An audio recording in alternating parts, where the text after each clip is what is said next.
Yeah. Yeah, you can't feel that at all. I think that's more decoration than anything.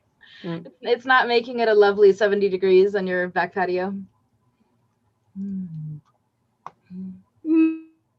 No, it says it's 112. It's just, I mean, I don't know what the difference between 110 and 115 is, but it's certainly beyond anything I've ever felt in Oregon. Yeah, I kind of left Washington, D.C. to get away from this weather. All right. Good evening, everybody. It is 5 p.m., so we're going to go ahead and get started as people enter the room. Just so everyone is aware, this meeting is being recorded. It is also being streamed live onto YouTube and the PSAB webpage. Just before we get started, given that we are in the middle of an unprecedented heat wave, is everyone in a place where they are comfortable and safe to be for this meeting, as well as having some hydration near you? We do not want to proceed in the case that we have members of this group who are not in a safe space. Okay. If at any point that does change during the meeting, we always have the option to end early in the interest of everybody being safe and being able to participate. Yep. All right, Valerie, those are my opening remarks. It's all you. Oh, sure. No, I just want to welcome everybody to our meeting. John is off. Well, he's here, but he's traveling. So asked that I at least get everybody started on this discussion.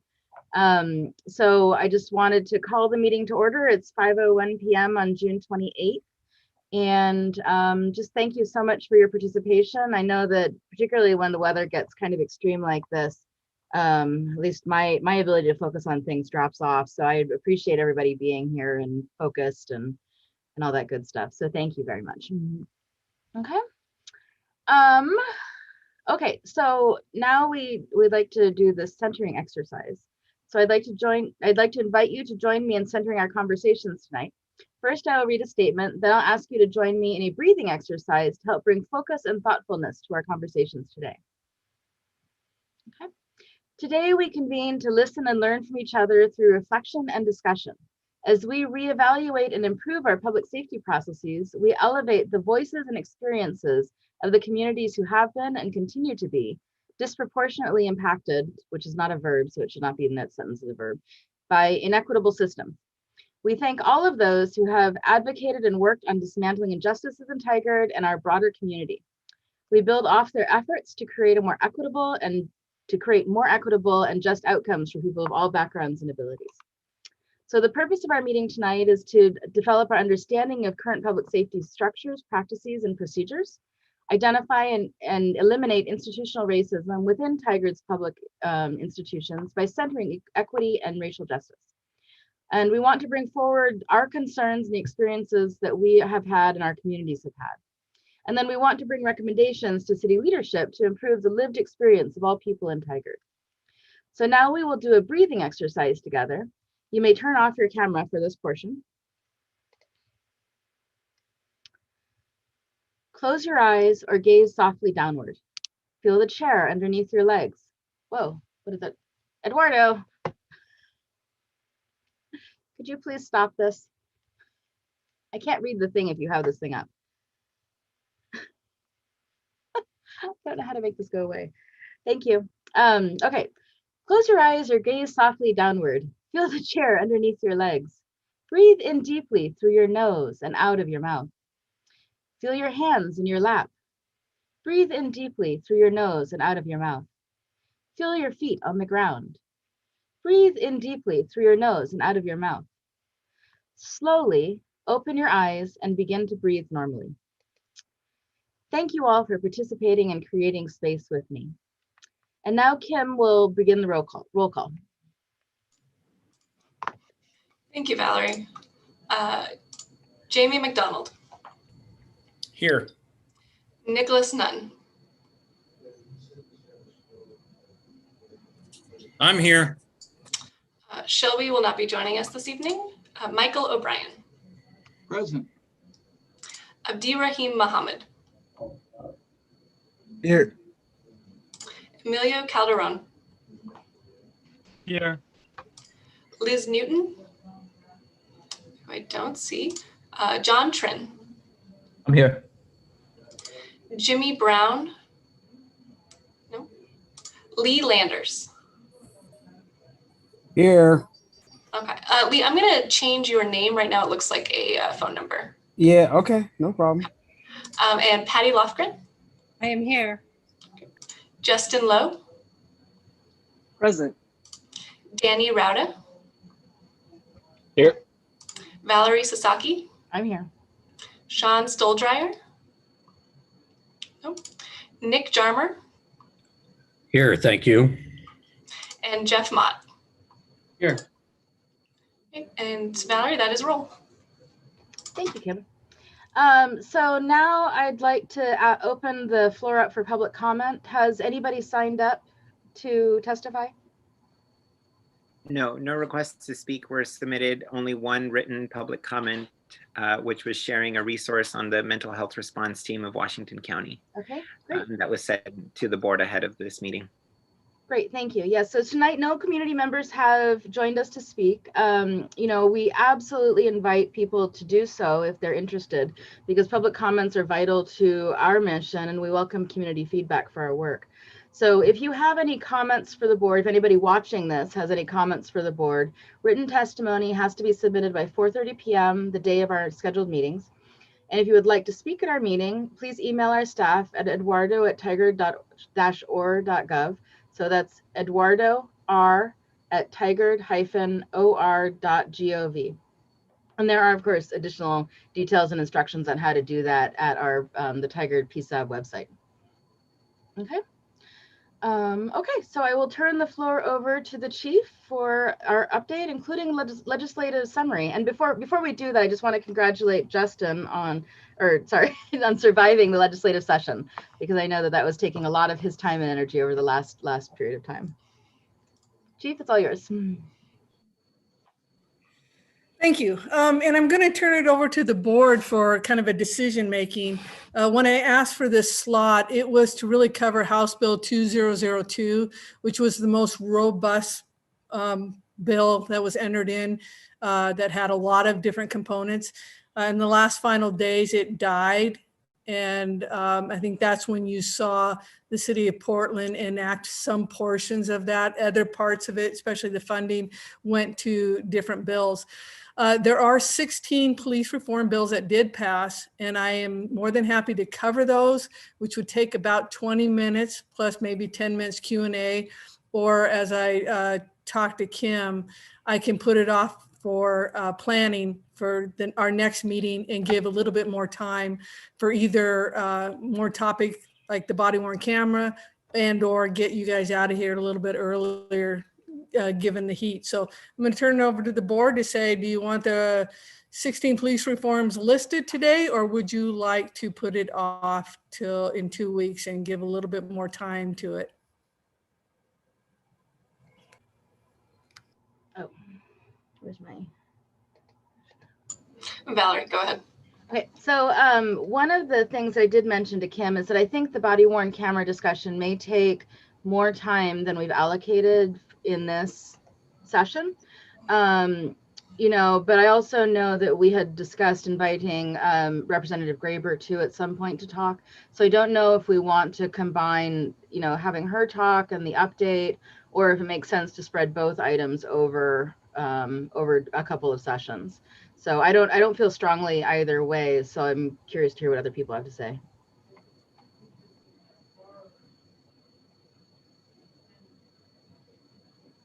Justin, please. Thank you. On the point that Valerie had mentioned and something that we had discussed in previous meetings, with Rep. Graber potentially joining us in the month of July, she has just finished her session and will be going back to the fire line on a 48-hour shifts at any given moment. And so I know that she is very interested in participating, but we cannot commit to a specific date at this time. However, I do believe that it would be a wonderful opportunity for the chief and the representative to potentially team up or do a two-part series on the legislative updates. And so I just want to express my support for that idea and also give an update on what it's looking like from Rep. Graber's end. Thanks, Justin. So if you are a fan of the idea of holding off on the legislative updates and combining that with when we can have Representative Graber join us, just give me a thumbs up. All right, that looks pretty unanimous on the thumbs up. So Chief, you're off the hook for the legislative updates this week, but if you have any other updates to share. I do have just one comment. Some of you may know, and some of you did participate, just like Justin and myself, but the Tigard had its very first Pride Parade last week, had an opportunity to participate, and we were able to provide escort to about 26 vehicles. So it's a pretty historical event, if you think about it. Its very first one, and it was brought on by Tigard Tualatin School District, their equity coordinators, in conjunction with the City of Tigard's diversity, equity, and inclusion teammates. And I just want to say it was historical for me. It was a very proud moment, and one I think we can build upon. But just to see the youth in their faces, to feel comfortable to participate, the family support was incredible, and I'd be remiss if I didn't mention it to this group.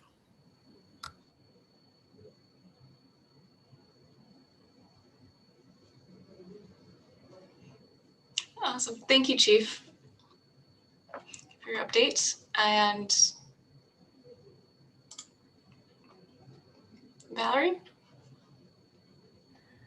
So I think the majority of what we're planning on discussing this session is going to be the body worn camera policy that some of us have taken some time to do a deeper dive. And thank you very much to Commander McDonald for taking the time to, walk us through some of the, some of the nuance on this that wasn't clear initially when we looked at it.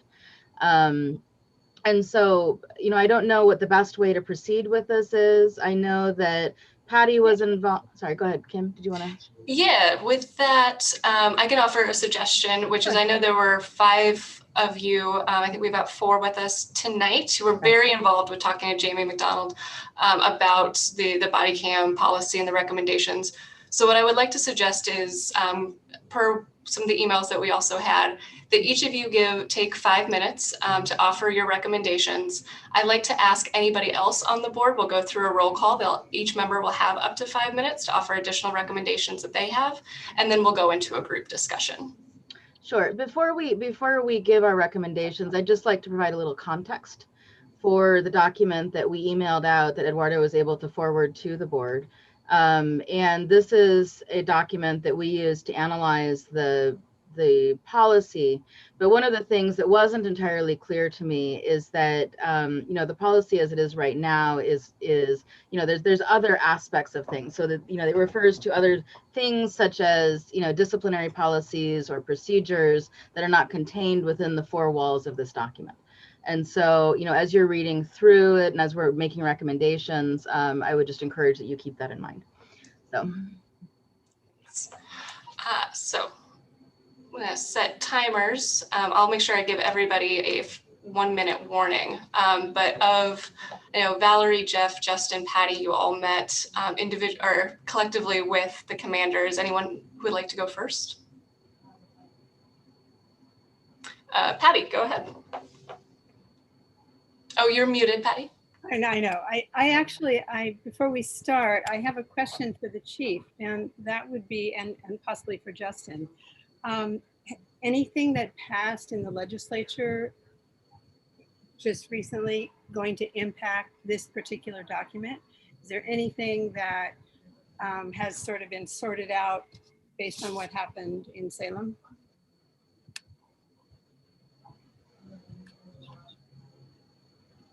Justin, please. From my perspective, no. There's a few tentacles. And from my end, nothing that I am personally aware of or that our office worked on that's related to body-worn cameras. So to the best of my understanding, in regards to the body-worn camera policies that we'll be talking about tonight, no. Okay, Thank you. Thank you. And then Patty, did you want to lead us on your Sure. recommendations? I think that we had such very productive meetings with Commander McDonald. It was very helpful, and he did take us through and help us understand some of the language. I think, and I think Jeff and Valerie in particular are going to chime in here in a minute with some very specific verbiage, but I think the phrase that kept coming up again and again was squishy language, and just that there are things that for us as not police officers just weren't clear. And so we wanted some of those things to have some additional clarification. And in particular for me, I was wondering about comments like recordings that unreasonably violate a person's privacy or sense of dignity should not be publicly released, et cetera, et cetera. And just that notion of what qualifies and how do we determine that, and what kind of, how can we be more specific in terms of details about what that entails. And I know we talked about things like bipolar issues, or people having issues with out any clothes on, or things like that, that just would, what are those things? And I know as an educator, we talked about this. If we were going to videotape in our classroom, we had to have signed parent permission forms for the children to be in a video of any kind.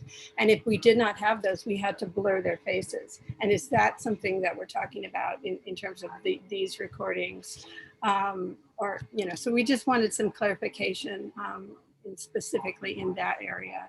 I think that's all I have that was super important to me, because I came in on the second meeting. So Jimmy and Valerie and Jeff had already highlighted some very important parts, and I'm sure they'll take over from here. Thank you for your comments, Patty. Valerie, Jeff, or Justin? I can go last. Okay, Jeff, I see your hand. Don't start the clock just yet. I have a little presentation that might just help, because in 5 minutes you got to talk through a lot, and so it might help to see some of it on the screen, if that's cool. Let me know if you don't have permission to share your screen. Okay, let me try. I also have my dog that keeps bumping me right next to me. I like the word cool. And that word. As we're getting that set up, I will need a copy of the presentation so I can make it available to the public. Totally. I will send that right after. Okay. Give me a thumbs up if you see it. Yeah? Okay. Yep, you're up. Cool. So here's starting with an awesome picture of a police officer, and then we'll go to the next slide. Really just to start off, I wanted to level set and remind everyone, we all know why we're here, but for the Public Safety Advisory Board really is to provide accountability and transparency and equity through this process with the community and with the department.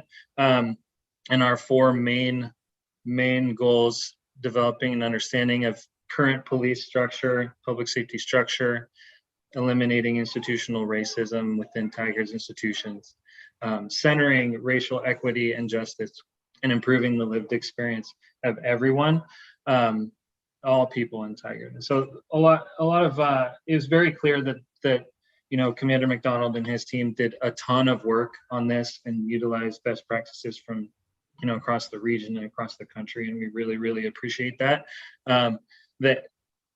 And so they've taken kind of the police side angle, and so I think a lot of our conversations in this group and with Commander McDonald were around the community angle and the equity angle and the kind of making sure that this policy is the most neutral, I think. So it benefits both police, it benefits the community, it protects police, it protects the community. So the way I kind of went through it was looking at national leaders in civil rights, like the Criminal Defense National Association of Criminal Defense Lawyers or the ACLU of Oregon, combining that with my limited experience with Tigard police or police in general, to be honest, but also looking at national coverage of kind of some of the worst things that can happen when you have or don't have body cameras, and some of the worst things that can happen in police interactions. So here's the slide that's very hard to read. But I wanted to start with some of the things I thought were great and covered, and that's kind of the green.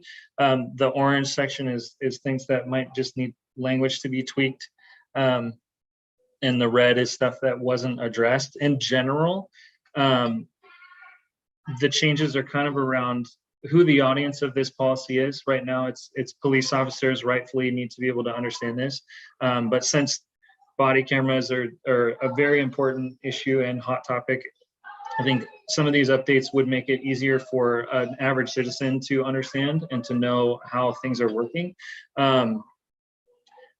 So Patty referenced it, some of the language around, for me, cadence and timing, and just being more specific or referencing other policies or documents would be important in addition to this. So starting off, knowing when the camera should be on was pretty clear. It could be combined into one spot just to make it a little easier to read, but it's clear that the work was done to make sure, there's very specific details around when the camera should be on. And talking with Commander McDonald, that it covers, the vast majority, almost all interactions that a police officer would have. So great. Storage, we talked through that as well with Commander McDonald, and feel great about how long things would be stored. Having the buffers and camera placement details in there makes it very clear where the officer should have it, and then prohibiting biometric technologies is important as well. So going to the things that I think should be tweaked. The policy talks about how police officers can use their videos to write initial reports, basically. I'd like to change that to police officers can write their initial reports and then use the video evidence later to add commentary. The reason being is everyone is fallible. Everyone has memory, good and bad moments of memory. So having that initial report separate from the body camera evidence just makes it so that whatever a police officer says isn't always necessarily seen as 100% what actually happened. Thank you, Jeff. And you have 1 more minute and you will have time later to continue. Okay. Well, okay. Let's see. The other big thing, 2 big things, I'll just say 2 big things. The mute feature is tricky to me. I think Commander McDonald is going to find out if there is a capability to go and redact sound later once the video is stored, and that would probably protect against it. But the goal with that is to prohibit the mute feature and make sure that there is a pure, complete, unaltered recording of whatever happened. The second is establishing a clear timeline for when video can be released to a victim or a victim's family or their lawyer or something like that, even if there's a criminal investigation happening. Because it's one of the big things nationally where body camera evidence could be very important for when something terrible goes wrong, but it's held because there's a criminal investigation. So I'd want to protect against that. So yeah, I guess I'll come back later, but thank you for that. Thanks, Jeff. And yeah, we will definitely come back. And Justin, I think because Valerie said that she would like to go last. Yes, thank you. And before I start, I just want to preface that I was only able to attend 1 meeting with Commander McDonald. And so if I end up finishing early, I'd like to yield the rest of my time to Valerie, just because I know that she had the opportunity to sit down twice with Commander McDonald. I'll be touching on. I'm going to ask that we stick to 5 minutes per person, at least for this initial round, and then we will opt for a lot. My understanding, Kim, though, is that we could cede time to the extent that we need to do so, and I would prefer actually that we allow Jeff to finish his presentation, because that way it's a good jumping off point for, I think, a lot of the other discussions that we intended to have on this board about this. And I don't know if anybody else feels strongly one way or the other, but I think that will actually save time in the long run if we are allowed to have that platform. Okay, I see. Oh, go ahead. I was just going to say, I think if we view Jeff's presentation, it might end up not being redundant down the line. So it just seems like it's so thorough and well organized that it just might put us up on the right foot. All right, sounds good. Jeff, I'm sorry, please continue.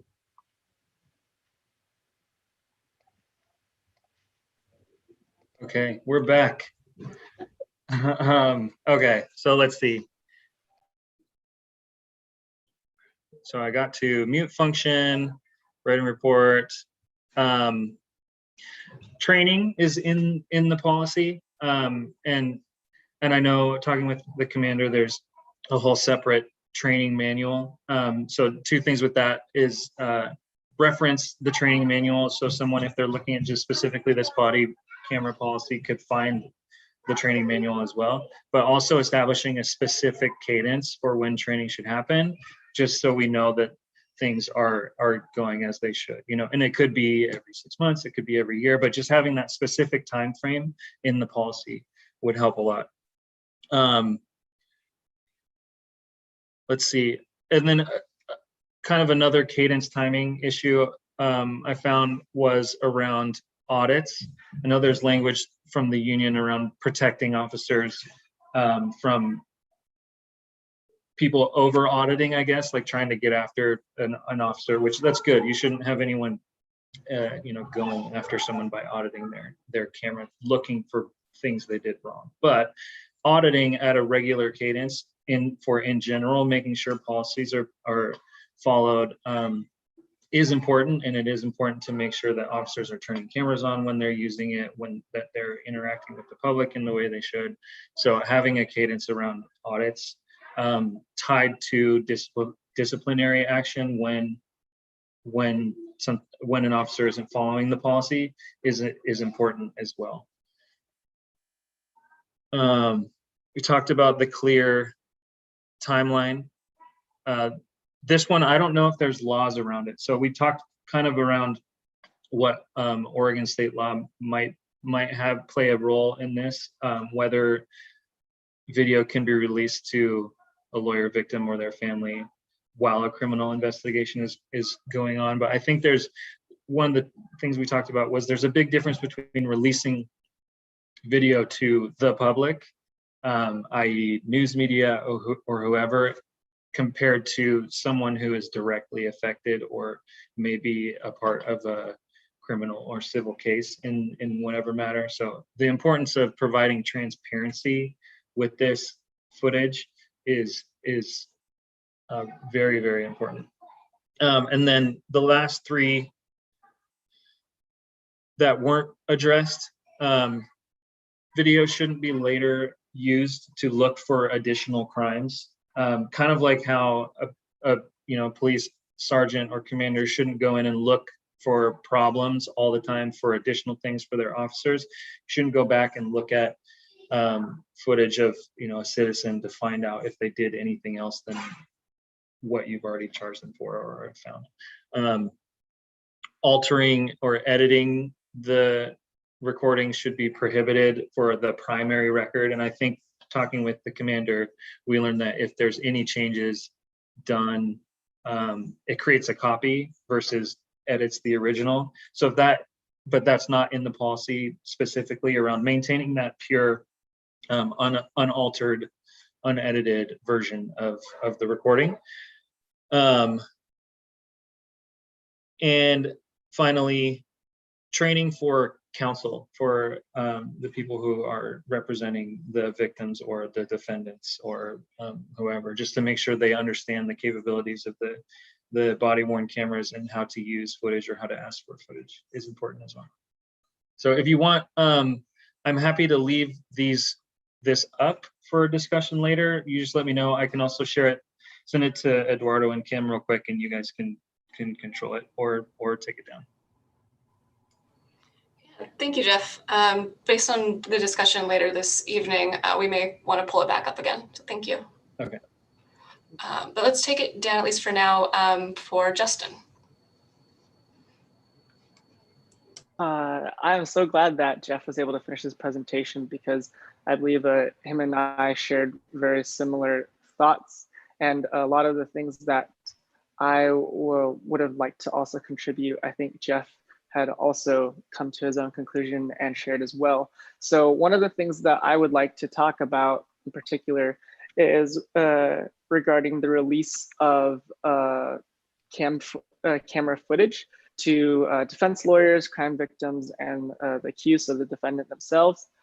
As someone who worked as a paralegal for the defense side before, I think one thing I'd like to emphasize is not only should there be a very timely manner that information is distributed to defense counsel and also defendants, but also I'd hope and like to see, if possible, that they're in appropriate formats. Because I know, for example, many cameras, whether surveillance or body worn, come in various formats that are proprietary, but also have the capacity to be converted to very accessible data files, whether it be MP4 and whatnot. And so one of the things that I know I would like to be included, in addition to having an appropriate timeline, is also that the video and the formats are accessible to the intended recipients.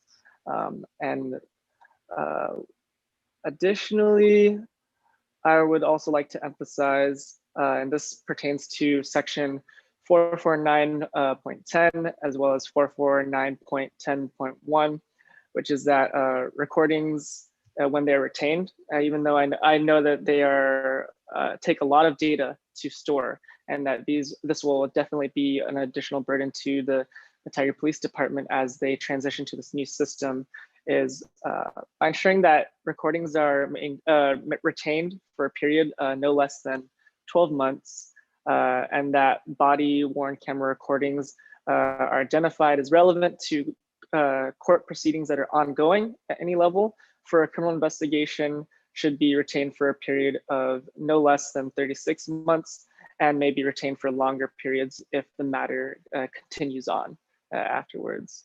And so those are the two things that I was drawn to in the conversations with Commander McDonald, and also going through the body-worn camera policy. And again, since I was only able to participate in the first session, that's all I feel comfortable talking on for today.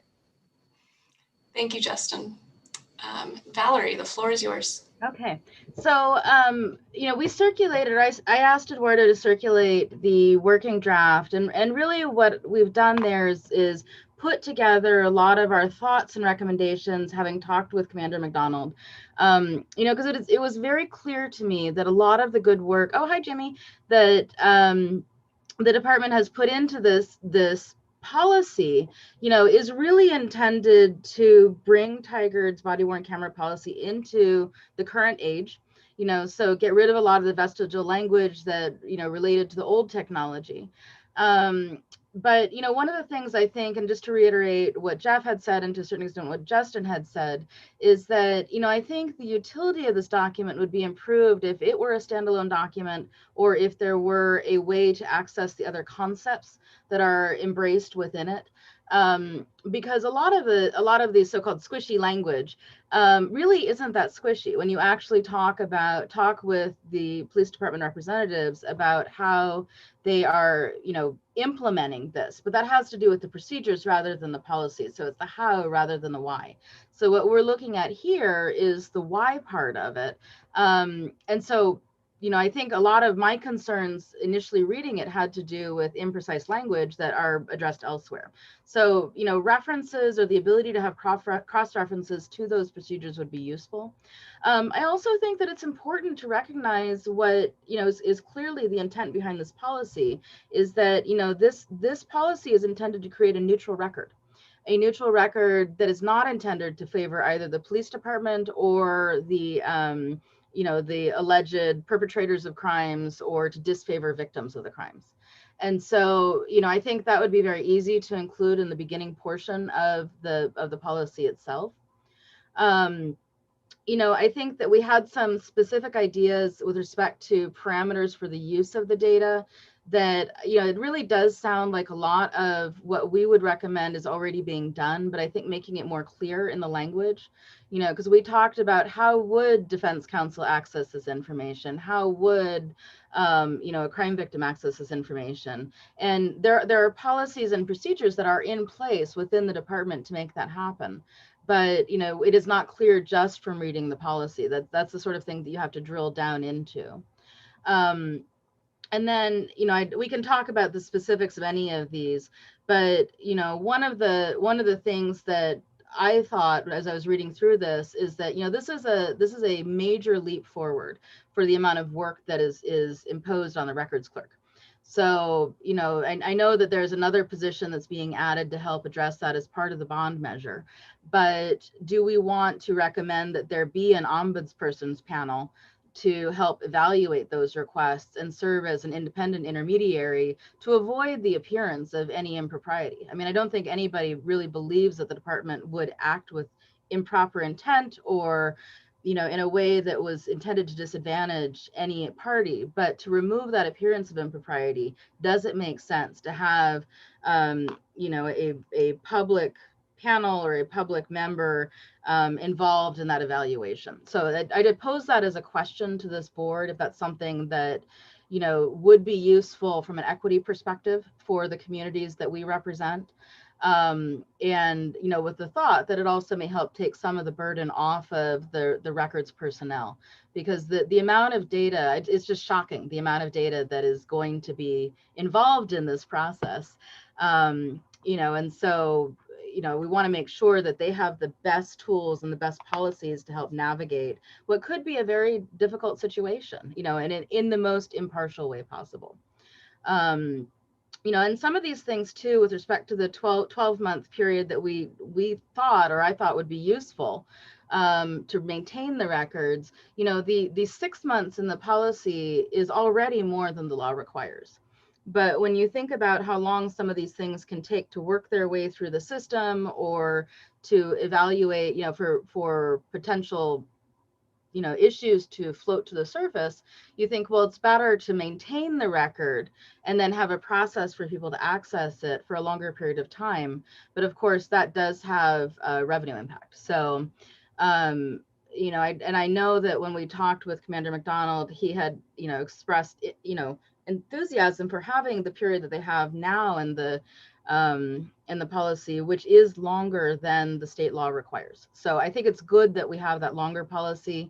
My question to this board would be whether we should recommend that there be a longer period, just because I know that within, particularly some of my community of origin and my family's community of origin, and culture of origin, there can be a lot of shame associated with being a crime victim. And so to, allow people to have time to overcome that, it seems like it would be better to have that be a longer period of time than a shorter period of time. So let's see if there are any other high points I want to hit. I think that's it. I mean, I think that this has been a really positive, at least from my perspective, a really positive process. And I look forward to this discussion because I think, it's everybody's coming to it with how do we use this new tool the best. So, we had Eduardo emailed out the recommendations that we had sort of brainstormed, and then I'd love to hear what everybody else has to say. Thank you, Valerie. And so Jimmy has joined us, and Jimmy was also part of the group who asked questions of the commander. So just to get you caught up, Jimmy, we're going through everybody who was part of that group who got to spend a little more time with the commander, see if you have any recommendations to offer to the group. Then we're going to go through the rest of the board, and then we'll be opening up the group for discussion. So if you would like to offer any recommendations on the body-worn cam policy now, the floor is yours. I think my issue, if there is such thing as an issue, question, I guess, for the group is on the retention of records. We know that in civil situations against the city. Some of those filings may not occur in the periods that are established by the policy. It says, all recordings shall be retained for a period consistent with the requirements of the organization's records retention schedule, but in no event for a period less than 180 days. And then according to ORS 133.741, it says, BWC is no longer needed for a court proceeding or an ongoing criminal investigation shall not be retained for more than 30 months. Does that take into consideration any concerns around people who may have civil proceedings against the city relating to police actions that may be longer than, that may not be known prior to the 30 months? And so the reason I ask that is if someone gets arrested in 2021, they have concerns about what has happened. They hire a civil attorney. That attorney files a notice to the city that says, we may be looking to file against you based on this particular incident. And then that proceeding may take longer than 30 months to file. How does that then deal with the issue of the BWC policy? So I'm wondering if, maybe I'm answering, maybe part of this I'm answering my own question. If a civil attorney files a note to the city that it wants to potentially file a lawsuit against the city, does the clock start ticking? And if it does, then does that, that 30-month period come into play? I don't know. Maybe our attorney can answer that question. I think our resident judge has his hand up to answer that. So. Okay, Mike. Thank you.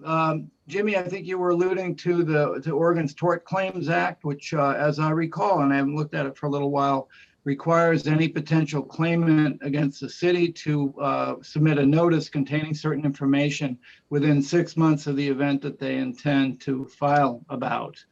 So that notice, there may be ways to get around that, but it's a fairly ironclad rule that the city be put, or any public body be put on notice before the filing occurs.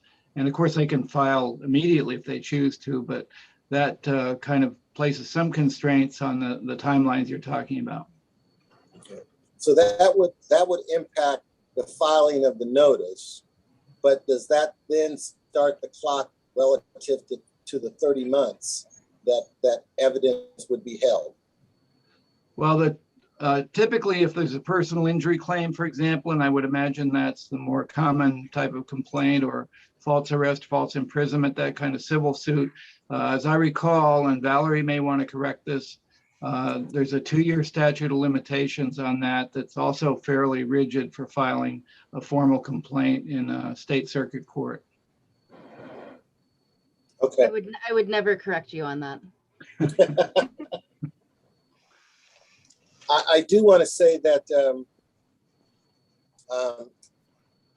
one, I'm really appreciative of the time that the commander spent working across different schedules to bring this forward so that the group could have some information to look at. And then secondly, I'm most impressed with the depth of work that the members of the group put in to get this in front of the board. Policy in and of itself sometimes can be rather constraining. It can be rather difficult to go through all of the subtle nuances and the not so subtle nuances. And for people to be able to take their discretionary time to do this, they should be applauded. Valerie, thank you so much for leading this discussion. You and Jeff and Justin and Patty, I think everyone did such a good job in bringing this document to the group. That being said as well, I do want to ask the question, if it hasn't already been asked. When we build policy, if we want to be open and transparent, then that policy really needs to be available and understandable, not only by the intended audience of police officers, but also the audience of the community. We need to understand, what does this mean?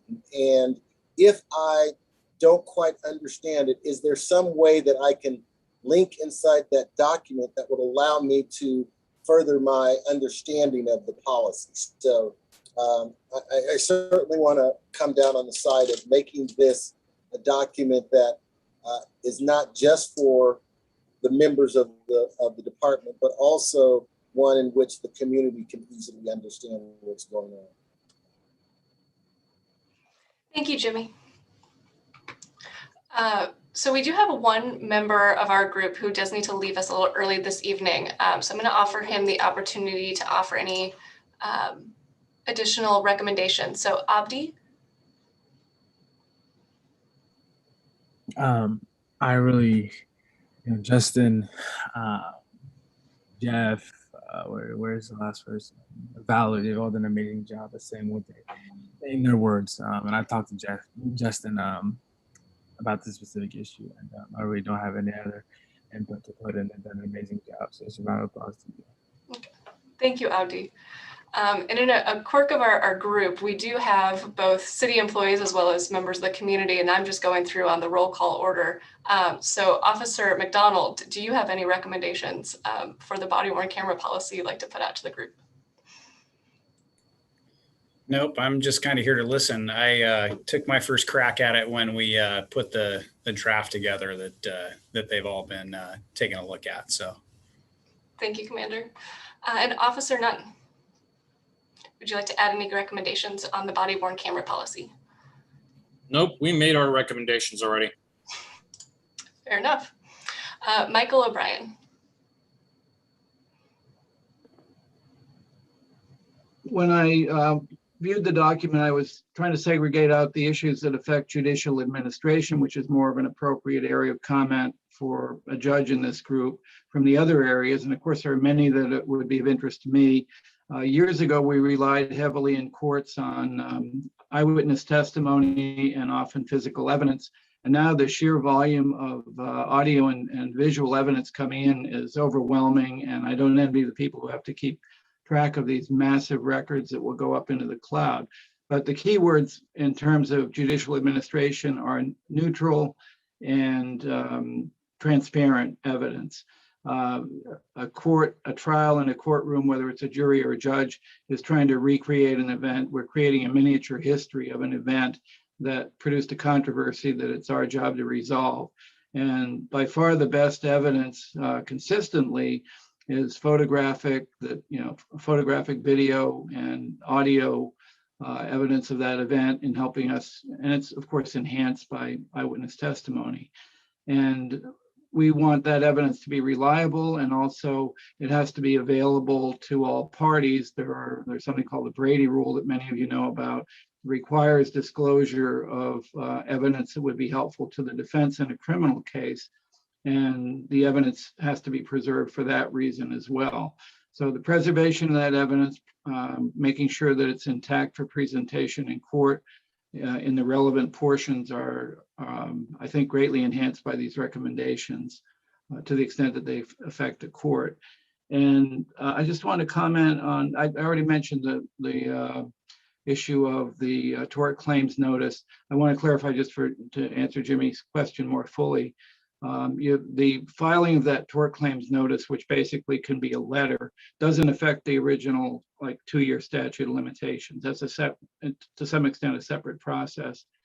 But if a potential plaintiff doesn't do that, they're out of the water in terms of filing a complaint later against a public body. There was some language about a hostile encounter, even if there's no arrest. The hostile encounter could conceivably result in a civil claim, so that recommendation seemed to make a lot of sense to me. Overall, I think it's a document that, again, from the point of view of administering cases, controversies that come up before the court, I think it does make it far more likely that we'll be getting complete evidence, whether to a jury or a judge, and I support the recommendations. Thank you, Michael. And Emilio, would you like to add any recommendations? Not particularly. I would say leave it to the people who met with Officer McDonald, because they were much more specific and concise than I could ever be, and they had better recommendations and more experience in the field. But I would just echo their comments. I would like to see a little bit more specific language, and I am a little bit wary about the mute function, but otherwise I just agree with their comments, and I would just echo their message. Thank you. And John Trin.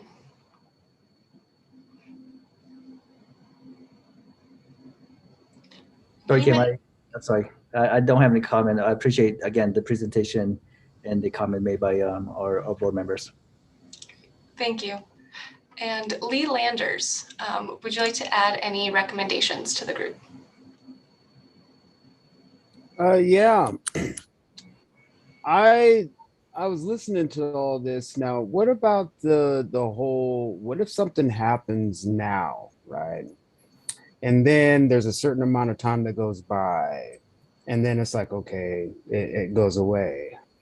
What if a time period past that, something gets sparked up again? Who is going to have access to relive those files that are so-called deleted or gone away or whatnot? I think that's a very important thing, because I know the police not 100% are able to find out everything all the time. Sometimes it takes a little rest, and then somebody, somehow, something will come up later on. Well, if it's past that period of time, they need to be able to pull up the stuff in that situation to go over things to keep them fresh on the current or the situation that had happened. So that is my recommendation about the, talking about the body cams and the policies. I think that's a very important one that should be added. So. Okay, thank you for your recommendation, Lee. And let's see, oh, Danny Rauda, do you have any recommendations? Nope, I do not have additional recommendations at this time. Thank you. And Nick Jarmer, do you have any recommendations you'd like to add? Yeah, I don't know if this is a recommendation or more of just a question or comment, and bear with me, this is my second meeting and you guys did a lot of work on here again. This maybe is directed to Commander McDonald. I'm curious as to the activation, cessation of recordings in relation to a detention facility. I have a little bit of experience in having the body worn camera by an agency that books their adults in custody into Multnomah County, and they had a policy similar to what we have here in front of us, but it didn't coincide with the detention facilities policy. So I didn't see that in here, and that may be somewhere else, which is fine, because I think Valerie mentioned that a lot of these things correspond to other places. So I wanted to throw that out in case there's something that our officers in Tigard need to know about once they enter a detention facility in certain areas of that with their cameras. Thank you. Thank you, Nick. So we did have two specific questions. Oh, that rounds up everybody. But we did have two specific questions that Valerie raised earlier that were separate from some of the other recommendations that it seemed everybody was pretty in line with. And so I'd like to offer back to Valerie if she would like to go into more detail about her first question to the group, which was about the Omniscient panel to review requests for body-worn camera footage. And then we can open that up for discussion. Yeah, and we didn't float this by the commander, so I don't even know if it's practical in the context of the department. And so I just put it out as a concept that, these new cameras are generating a tremendous amount of data. And we can expect that as time goes on, we'll be having more Freedom of Information Act type requests for this data, and to help the policies adapt to the period, to the technology and to increasing requests, and then to help records personnel manage requests and maintain the neutral perspective, which I think is so important, right? I mean, we've talked a lot about not altering the recordings, which it doesn't even sound like that's possible within within the new technology, but to maintain the appearance of propriety, so that you never have to deal with that question down the road from defense counsel, or in a situation where there's some question about, was this released appropriately, was this maintained appropriately, and so I know that for some agencies, they do employ a sort of ombudsman type role in that context, and so I put that out to the group, whether that is something that we want to incorporate into our recommendations for for the department to at least explore the possibility of. Yeah. And does anyone, I see a thumb up asking the department to explore that possibility. And it may be too, because we didn't talk with Commander McDonald about the specific issue that, and he's raised his hand, so I'm sure he has thoughts on this. Yeah, and Commander, we understand that this is something that you have not seen before, so don't feel like you need to come up with a very cognizant response at this moment. Well, I just want to make sure that I understand, Valerie, what are you asking, like, if we should consider a community group of people that would review video, like on a regular basis, or I just want to make sure I'm clear with. Yeah, I'm thinking more of a standing group, because this group has a timeline, right? Our group has a sunset date, that there be a standing committee to assist with either reviewing FOIA requests, the requests that come in, or reviewing department policies as they relate to the disclosure of information. I think the department's policy has been very open and willing to disclose information to the appropriate parties and the timelines that make sense and are technologically feasible. But we did have some discussion about what do those timelines look like. Should there be a set timeline as opposed to the because I can see a situation when maybe we don't have people who are as well intentioned as we currently have in the department, who may be more inclined to delay things. And I think that is something that we would like to at least see some parameters or some walls around, either in the policy itself or in a standing or group that allows a citizen group to have a little bit of oversight over what does the release of that data look like. And I think Jeff had some thoughts about this as well. Yeah, Jeff, if you'd like to add anything. Valerie, I mean, you put it very well. Having a group of people that are outside of the department that represent the community, just to maintain the tradition that we're building with this Public Safety Advisory Board, the community, the transparency, the equity, just to continue the vision that the city has set for itself. Thanks, Jeff. Commander, does that clarify for you what the ask is?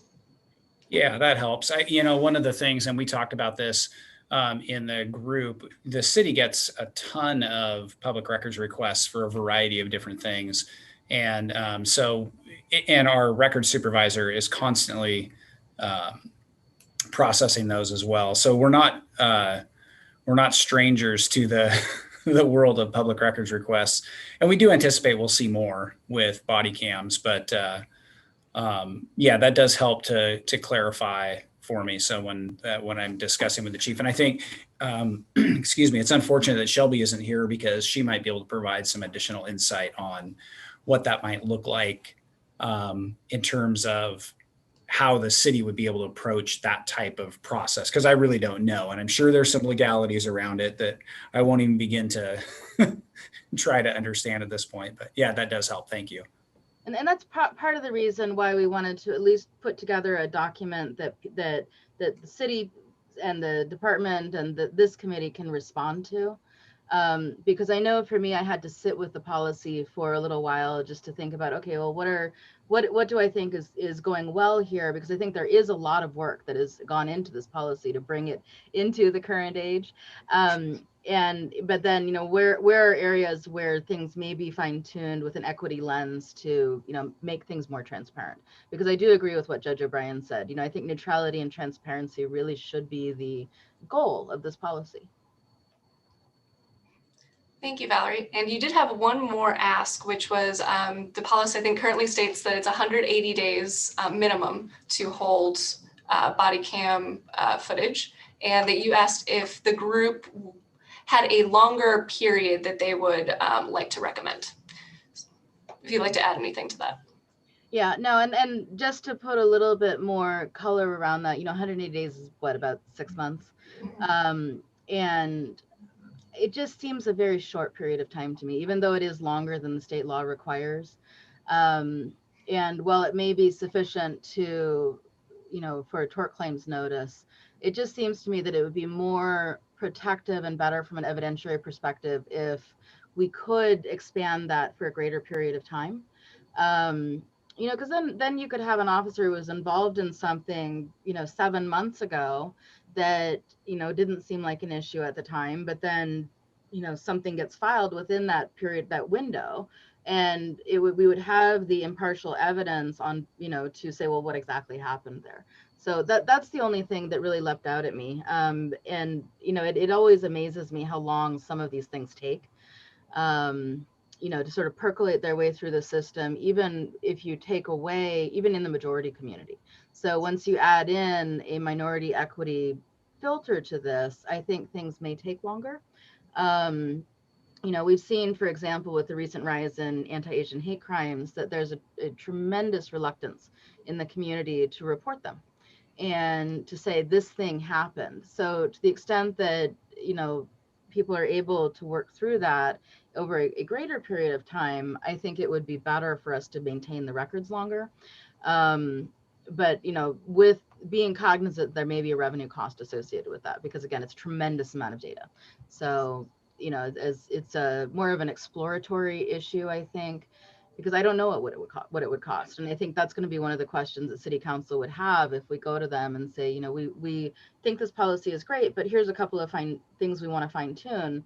You know, the data management component of it probably will cost. So that's my thought. Absolutely. And so I think that as long as this group agrees, the ask is of the police force to look into what it would take to increase the retention, to extend the retention of body-worn camera footage.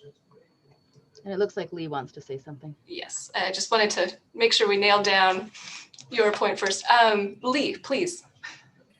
Just a quick question for the commander. So when you have that conversation with the chief about extending this and possibly getting a group of people that are together to help the records clerk and to go over this stuff, what are the qualifications, and is there any kind of vetting that is going to take place for those individuals that are willing to do that?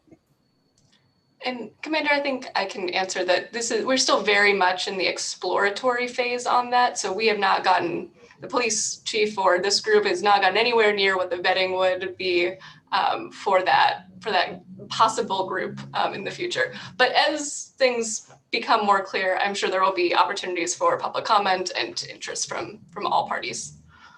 Yeah, Lee, just to respond, this is just an idea that I'm floating out here into the discussion. So the commander and the chief haven't had a chance to think about this yet. So I'm sure they don't have any ideas. Just saying, when they do, that's all. Yeah, when they do, I'm sure everyone will know. Jeff, I saw your hand quite briefly. Oh, yeah, I just wanted to, are we, it's separate from what Valerie brought up about extending the video retention, but I didn't want to move off of that if we're still discussing that. No, I think we clarified. Oh, cool. So I just was reminded about this from Lee's comment earlier about tracking down video. It would be good to incorporate into the policy how records are classified in the system.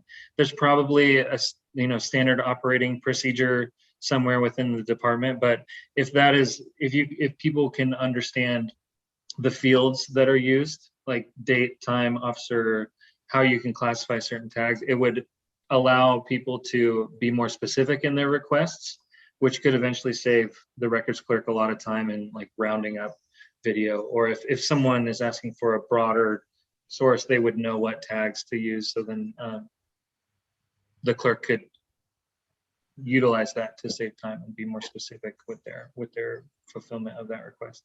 So asking for the fields of metadata that are collected. Yeah. Commander, please. Yeah, Jeff, so this is for everyone on the board. So when we do our training that, in fact, we've just completed for the body cams, that's one of the things that gets covered is it talks about all the different fields and the ways that the officers can save that data. So when they tag their body cam videos, there's a variety of different inputs that they can put in, not the least of which is the case number, which is absolutely the easiest way, because then every video that is associated with a particular case number is all attached to the same one. And then if you knew, hey, I want to see Officer McDonald's body cam video and only his, you could ask by the case number. And the case number can be referenced in a variety of different ways: date, time, location, people involved, things like that. So it makes it much easier to be able to find that data because of the way that it gets logged into evidence when the officers get done. So it's a slick and relatively easy system to use when it comes to tagging it and attaching it to a specific case. So it actually makes it much easier. That's the beauty of technology, is that this stuff can get attached and it makes it very trackable. It makes it easy for us to find that information in a pretty quick way. Thank you, Commander. And Michael. I'd just like to add that Tigard PD has already had extensive training in this area of managing a huge amount of video evidence in the form of the photo red light and photo speed enforcement that went on in the last year and a half or so. Starting in, I think it was in January of 2020, we went from a caseload in the court of about 5,000 cases to 18,000 in 1 year. And a lot of that had to be stored and had to be, I would imagine that most of the cost and effort is in actually doing what you described, getting the metadata organized and getting it up into the cloud. And then once it's up there, it can be retrieved at some additional cost. But I don't think the storage itself is a major expense. I could be wrong about that. Thank you, Michael.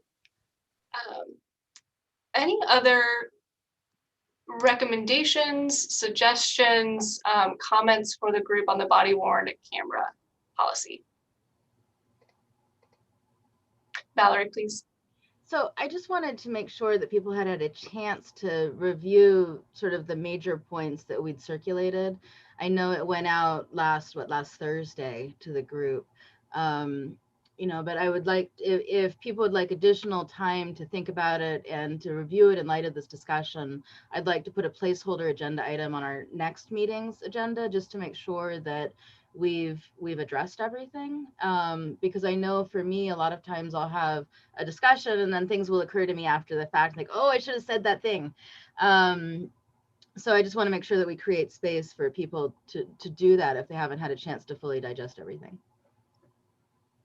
Absolutely. We can certainly do that. But with the recommendations that we have received this evening, the police will start looking into being able to implement them, or coming back with any questions or changes or explanations for why something may or may not be doable at this time. Yeah, and so in light of that, what I'd like to do is I'd like to recommend our recommendations and themes to discuss points 1 through 5 with all the sub items for the department's consideration. And then we can circle back with them after that, after they've had a chance to really digest everything and think about it. Yeah, and in addition to even just the points in the document, also anything that came up tonight during our discussion has all been captured. Absolutely. Yeah, absolutely. Chief, please.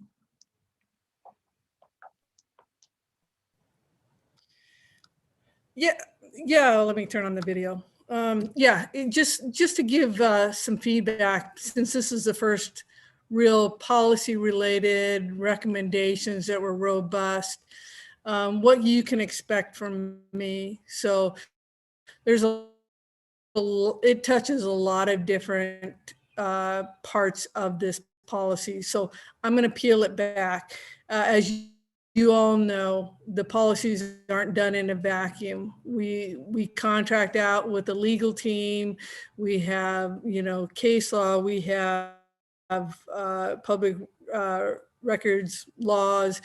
Evidence that once it's put in as evidence, we don't have any control over it. It's a district attorney. So let me look at all of this in these different areas and then start peeling back in the areas that I have control over and others I have to collaborate with. But I've heard you guys. I appreciate the robust dialogue. And it gives me an opportunity to kind of take everything that you've said and begin. Just wanted to just acknowledge that I've heard you. I appreciate it. And that, I'll have a team also. So that's not just me making the decisions that binds us into something. The one thing I will tell you, because we're new into expanding this, is the amount is exceeding their capabilities, and it's an exorbitant amount of cost. And to the point they're thinking of having only one officer have their camera on at a scene versus everybody. To me, that's going backwards. That's not transparent, but that's something another agency's looking at. Want to look at everything to include our current price of storing them in the cloud, because that's pretty much everything that I've heard. I've gone to conferences on strictly body worn cameras, and it's usually the storage of the data that breaks the bank, where some agencies don't even do the program because of the cost of storage. So they pretty much hand out the cameras like candy, but it's the storage is where they get you and hook you in. So a lot of things for me to look at, but again, just want to acknowledge that I hear you.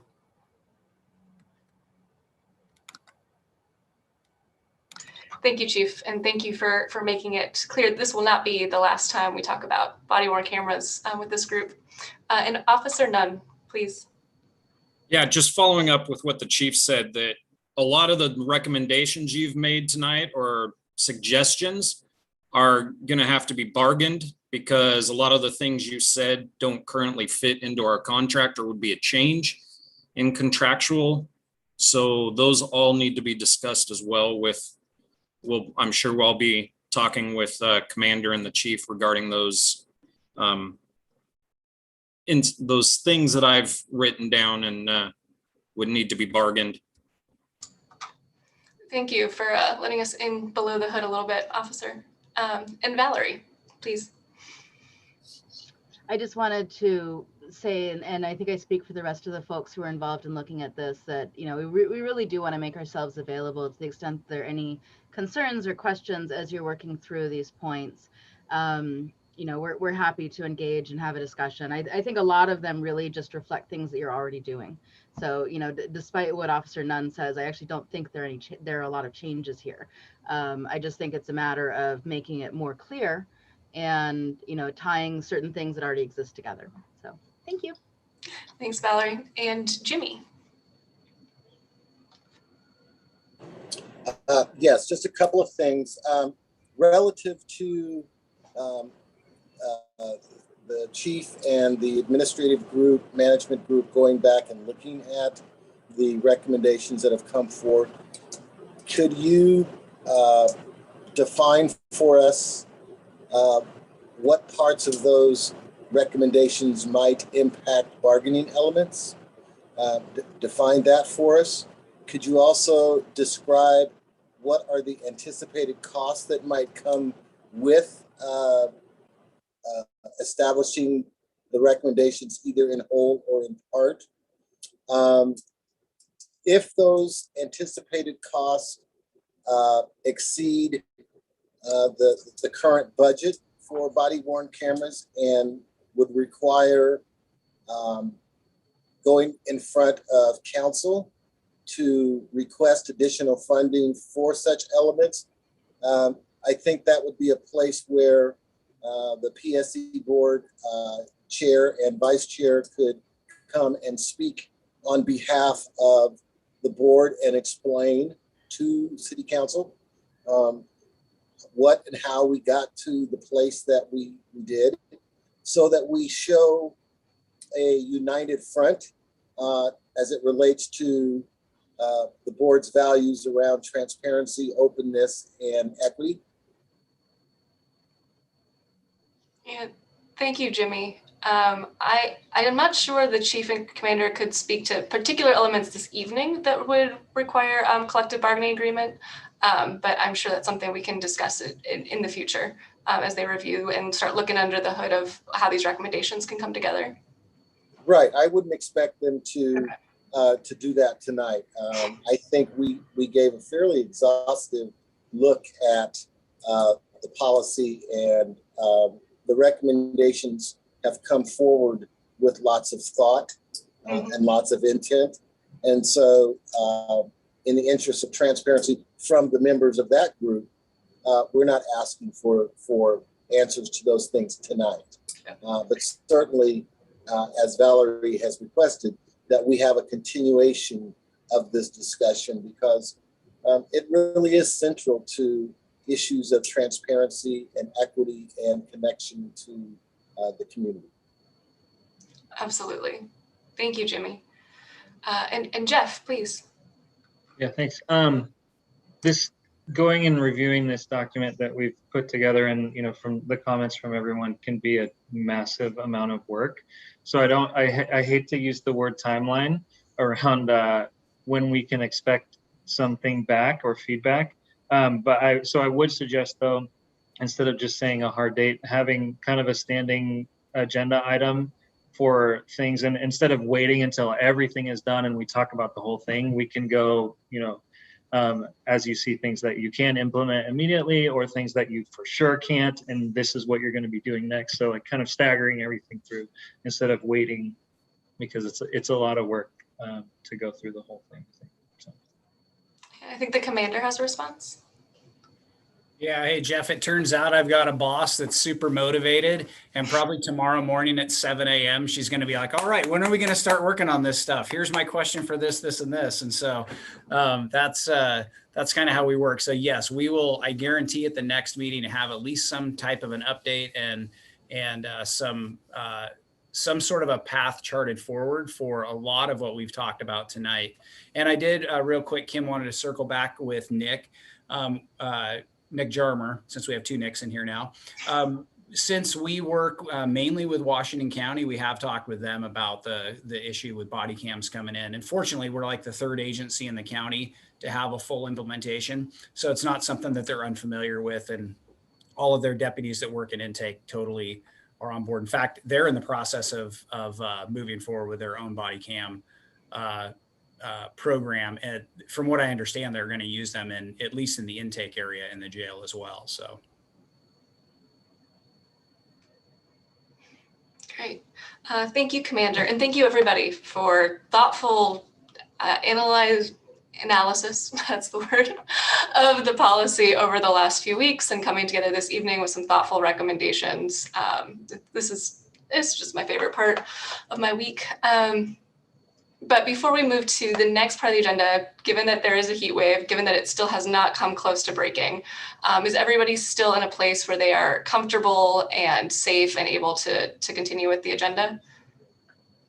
If you are not, that is totally fine. We are an equitable group. We would end early in order to keep everybody safe and healthy. All right, I see all thumbs up, so we are good. We did have a placeholder agenda item for this evening that if we had a little extra time, which it looks like we do have a little bit, to do a check-in on public outreach. I know we've been working, several of you have been going to the farmers market to do outreach. Wanted to check in and see how that's going. If you have the resources that you need to continue doing outreach. And we also have the list of folks that several months ago, people had offered to reach out to, and I'd be happy to pull that up if we would like to do a check-in there. So Kim, I think what might be more useful is if you could circulate that and then we could have it be an agenda item for next time. So as a reminder to people that you need to be engaging. I loved sitting in at the farmers market. It is such a wonderful opportunity to see Tigard community members and have an opportunity to talk with them about what we're doing. Patty had a really great thing that she did where she printed out those, the talking points that we had and staff had generated for us. And what I would like is I'd like for that to be a standing thing for, to have at the table at the farmer's market. Because I think it really is great for stimulating some good discussions in addition to the spinny thing that you get the free sunflower. So that would be my recommendation with respect to the outreach, because it's a really wonderful opportunity to talk to people from really every aspect of Tigard. I agree. The experience at the farmers market, I was very saddened that it was canceled yesterday due to the heat, because I was scheduled to be there. But yeah, I just printed out the 7 things you need to know about the PSAB, and was surprised at how many people wanted to engage and talk about it. So we had them there on the table, and they did generate some really nice conversations. So that was nice. But it's a wonderful experience. Not in 115-degree heat, I'm sure, but it was, yeah, I very much enjoyed it, and I've signed up for a few more spots. And I wonder, Eduardo, if you wouldn't mind recirculating that sign up link so that people who haven't had a chance to sign up yet can do that. I think that these opportunities to engage and talk about equity and diversity within the community are really wonderful. And similarly, to the extent that the HR people need more people to help with the hiring panels, I would really encourage you to do that as well, because I thought that was a really positive experience too. Yes, I can recirculate the link to sign up for the farmers market. Thank you. Thanks. And Chief, I see your hand. Yeah, just a thought or an opportunity. It looks like this year, National Night Out is going to go ahead and go, assuming we are all open. We're planning, as you know, this is a neighborhood-driven event. It's not sponsored by the police department, but we get invites. We kind of take the addresses of those who are going to have the neighborhood meetings, get-togethers, and then we see if we can stop by. If you would like, once we get that list, I would be happy to share with this group, and you could perhaps decide if on a Tuesday night might be another way of having a built-in engagement. I know that Jimmy always hosts one, so I'm sure he can talk about the PSAB to his group, but for those who maybe don't go to one already, advantage of, and I'd be happy to share that. I'm sure it'll be a little bit smaller than it has been in the past as people are just coming out of COVID, but if that's something that you would like, I'll be happy to bring forward as soon as we get that list made. And that'll be, again, Tuesday, August 2nd. We will be having a neighborhood night out session in our neighborhood. I will be having a table for PSAB since I'm in the neighborhood. I'm going to invite all the PSAB members that want to come over to the Riverwood Estates neighborhood to come hang out with us. I certainly would love to see the chief and the mayor again. But we'll have some material there because a lot of our neighbors have wanted to know what's been going on with the board, and in some of our little evening get-togethers, we've had lots of good conversation about the work that we've been doing. So if you've never experienced the National Night Out, it is a fun environment. It is a opportunity to meet with your local first responders, with our local police, and then just getting to know the many neighbors in your neighborhood. So we always have music, we have food. I will be cooking again, so you at least got to come check that out. and it will be a good time. Thanks, Jimmy. I think that's a very good segue into our last agenda item for this evening, which is the opportunity to discuss current events and how they impact the Tigard community. If anyone has anything they'd like to share. Actually, I didn't, but what Jimmy just talked about and what you just brought up, I am on the organizing committee for the American Cancer Society's Relay for Life, which is actually happening in person in the Sears parking lot at Washington Square on August 7th from 3 p.m. to 11 p.m. And I'm thinking we, the PSAB, I mean, I'll be there as part of the Relay Committee, but we need a PSAB table there. We should use that as an opportunity to connect with the community and to talk about, let folks know, because they walk around for hours and hours and hours and they have plenty of time to read and digest and chew on stuff. So just throwing that out there is something that is going to be happening Saturday, August 7th. Great, thank you. And we'll, I'm sure I know Eduardo's taking notes, and so we'll keep track of all of these opportunities and make sure we circulate them with the group and get back to you for more information. Valerie, you were top of my list. So I just wanted, it would be remiss of us if we didn't comment on the ridiculous heat. And so I just wanted to say it's ridiculous and I'm not functioning very well in this weather, but that I really wanted to applaud a lot of the Tigard community organizations, the department, the city for opening up facilities to be cooling locations, because I know, I have air conditioning, it's struggling, but it's here. But a lot of our neighbors and community members don't have air conditioning. So I think it's really critical, and I really want to thank everybody who has opened up their facilities and their space to do that, because I think it's critical for the community. Absolutely. And John, Trin. Yes, thank you, Kim. I want to say thank you, Valerie, for helping me facilitate as I am on the road. Off on vacation this week. But I do want to also mention in terms of there was in Portland, there was a change in policy, traffic enforcement policy, focusing on primarily on moving to violent crime rather than like a broken tail light or something like that. What do we have here in Tigard around traffic enforcement policy?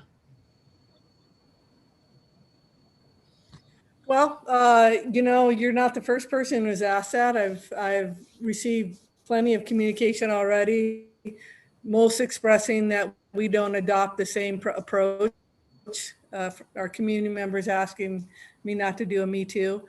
Again, those were legislative recommendations that died in this legislation. What we do is, we enforce the traffic laws. We have 2 motors right now that primarily focus on problem areas, usually speeding and around school zone if schools are in. Those are lower tier violations that you're talking about, but they still are on the books in the state of Oregon. So we have not banned any, but also, again, very low tier, and but they are. Thank you, Chief. And I think Officer Nunn would like to add. I think one thing everybody needs to keep in mind is repeatedly when asked about issues within the city and what areas need to be improved in, on the top of that list almost every time is traffic issues. So when you start talking about doing away with traffic violations, you're basically telling the general public that we're not going to enforce what they're claiming is one of the major issues within the city of Tigard.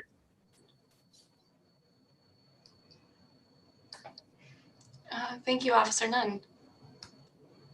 Valerie, please. I think the whole traffic thing is sort of outside of the scope of our discussions. So I suspect that it's a small but vocal population that is expressing those perspectives. But that's. Thank you, Valerie. And do we have any other comments tonight about current events and how they impact the Tigard community?